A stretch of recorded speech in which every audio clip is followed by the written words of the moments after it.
Hello and welcome to Let's Play Space Quest 5, The Next Mutation. And if I need to explain to you what that's a reference to, then you really have been living under a rock for the past 20 years.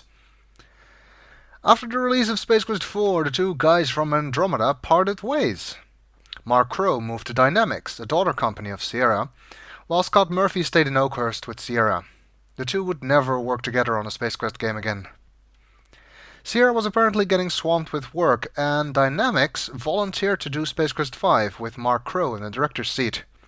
So although the game was made using Sierra's SCI and shows the Sierra logo at the start, it was actually made by Dynamics. Unfortunately, Space Quest 5 does not have a voice version. Apparently they were planning to make one, but internal politics and some financial trouble at Dynamics prevented it from happening. Which means that once again you'll have to do with my incredible voice talents. Space Quest 5 is also part of a newer generation of Sierra games, and it was around this time that they stopped making music optimized for the Roland MT32 and used the general MIDI standard instead. Although the game still supports the MT32, it doesn't use any of the MT32's unique features. Although this still sounds pretty good, certainly better than the Sound Blaster music, you can actually get better results with any decent general MIDI-compatible synthesizer. As it happens, the de facto standard GM synth for this kind of thing in the mid-90s was the Roland Sound Canvas. And that is what the music for most games from this era was written for. As you know, I strive for both the highest quality and authenticity when it comes to music in my Let's Plays. So I've recorded the music in this Let's Play using a genuine Roland Sound Canvas SC-88. This will get us as close as possible to how the music was supposed to sound. Alright, let's see what Roger has been up to since his return from his time-traveling adventures.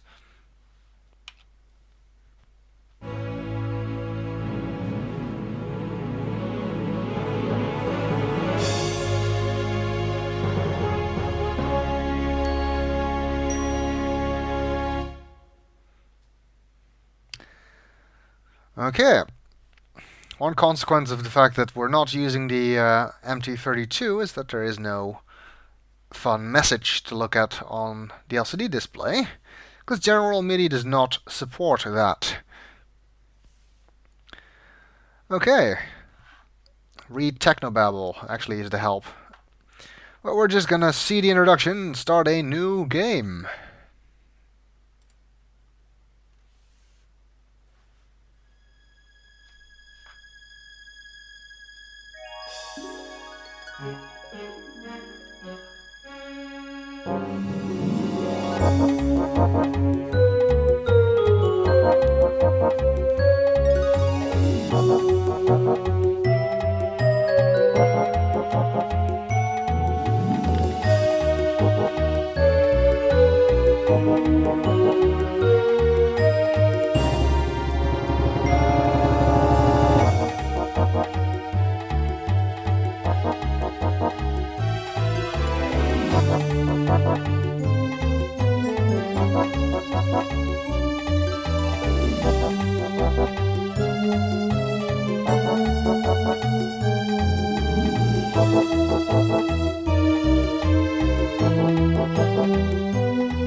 Captain's Log, SCS Excalibur, Stardate 2709.67, Fleet Admiral Roger Wilco commanding.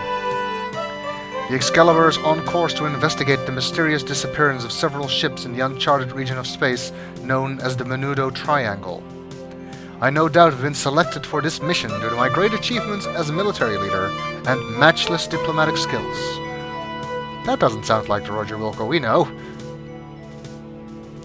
I go forward with total confidence in my ship and my crew, yet I am vaguely uneasy. I cannot put memories of traveling to the future and meeting my son out of my mind.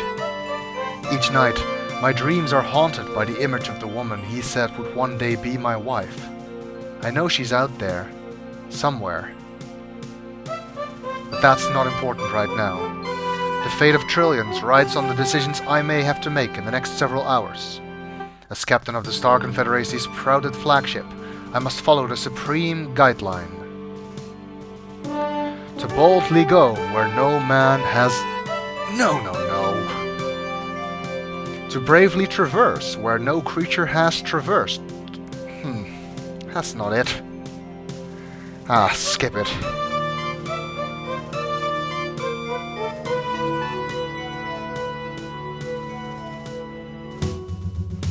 Admiral, strike ships coming in at point 35.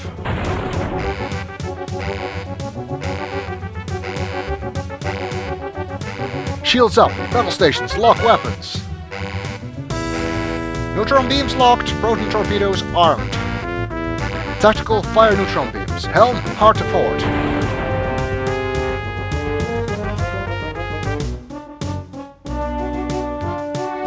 Cadet Wilco, what in the name of the 7-star cluster are you doing in the bridge simulator?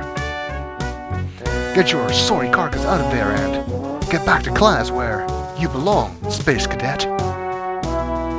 And if I catch you in there again without permission, I'll have you tossed out of the academy so fast you'll get warp disorientation. It was only a simulation. I thought it was weird that Roger was a fleet admiral.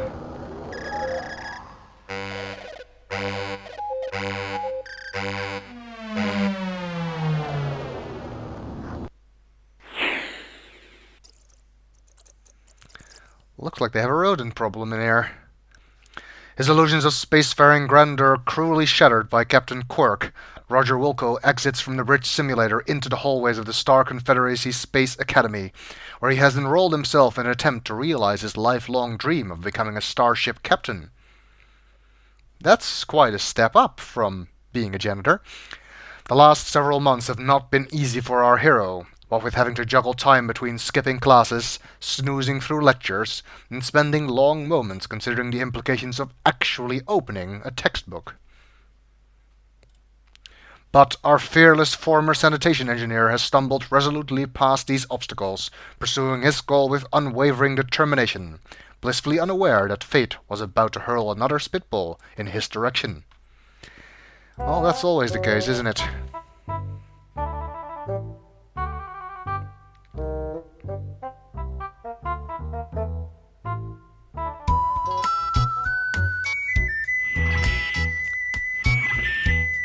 Right. So, it seems Roger has given up his promising career in cleaning up other people's messes to become captain of his starship. And he's doing it in his usual half-assed way. Okay. One thing I like about this game is that they actually have the score in the title bar again, which not a lot of VGA games do. So you can more easily see where you're going and how far you are along. And actually the maximum score in this game is 5,000.